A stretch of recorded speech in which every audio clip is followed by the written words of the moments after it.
तो दोस्तों पीसीबीएल ने अपने क्वार्टर फोर डिस्क्लोज कर दिया है। तो चलिए देखते हैं क्या है क्वार्टर फोर के नंबर्स के अंदर। डाटाबेस के लिए यहाँ पे क्रोस में है। तो देखिए पिछले क्वार्टर की बात करते हैं तो पिछले क्वार्टर में कंपनी ने 2010 करोड़ के आसपास का रिवेन्यू जनरेट किया था ऑपरेशन के थ्रू। पिछले साल 1928 करोड़ के आसपास, जबकि अभी देखें तो बढ़ के 2087 करोड़ कंपनी का जो रिवेन्यू है वो आपको जाता हुआ देखने को मिला। तो साल से साल जाते हैं तो साल से साल कंपनी के रिवेन्यू के अंदर तेजी आपको देखने को मिल रही है। लगभग बोल सकते हैं आप 8% के आसपास का जंप आपको देखने को मिल रहा है। जबकि क्वार्टरली बेस पे जाते हैं तो क्वार्टरली बेस पर भी लगभग बोल सकते हैं 3.5% के आसपास की तेजी है। तो कंपनी का रेवेन्यू देखें तो इस क्वार्टर में बढ़ता हुआ देखने को मिल रहा है। साल से साल क्वार्टर क्वार्टर दोनों कंपनी ने शो कितना किया है, 2087 करोड़ के आसपास का रेवेन्यू कंपनी इस क्वार्टर में शो किया है। जबकि मार्केट का अनुमान था लगभग 2060 करोड़ के आसपास। तो आप कह सकते हैं जितना मार्केट का अनुमान था एग्जैक्टली उतना ही आता हुआ देखने को मिल रहा है। खर्चे की बात करते हैं तो देखिए पिछले क्वार्टर में 1897 करोड़ खर्च किए थे, पिछले साल 1802 करोड़।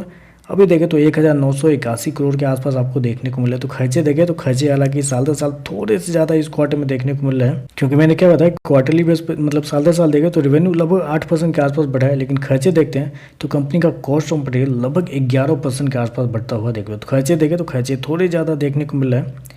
प्रॉफिट की बात करते हैं तो देखिए पिछले क्वार्टर में 93 करोड़ का प्रॉफिट था, पिछले साल 110 करोड़ के आसपास।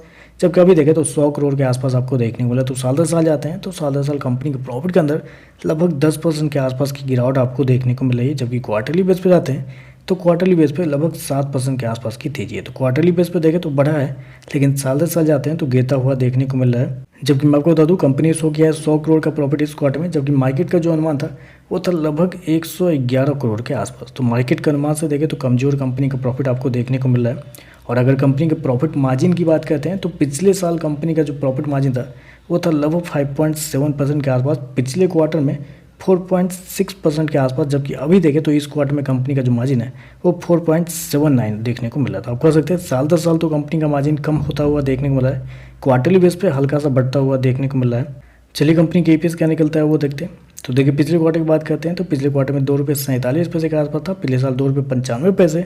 अभी देखें तो गिर के 2.65 रुपये आपको देखने को मिला है। और इस हिसाब से देखें जो करंट प्राइस आपको देखने को मिला है, जो देखने को मिला 373 रुपये, उस पर अगर वैल्यूएशन अगर देखा जाए तो कंपनी आपको लगभग 33 के पी पे आपको ट्रेड करते हुए देखने को मिला। तो आप कह सकते हैं मतलब पी तो ठीक है, कोई दिक्कत वाली बात नहीं, लेकिन नंबर कुछ खास आपको देखने को नहीं मिले। प्रॉफिट देखें तो बिलो एस्टिमेट देखने को मिला है और साल दर साल गिरता हुआ भी देखने को मिला है। रेवेन्यू देखें तो रेवेन्यू आपको बढ़ता हुआ देखने को मिला है, इनलाइन रेवेन्यू है, लेकिन मार्जिन आपको गिर रहा है और कंपनी का जो प्रॉफिट है वो भी गिरता हुआ देखने को मिला है। तो चलिए बस आज के लिए बस इतना ही। वीडियो पसंद आए तो लाइक कीजिएगा, साथ में साथ चैनल को सब्सक्राइब जो कीजिएगा। धन्यवाद।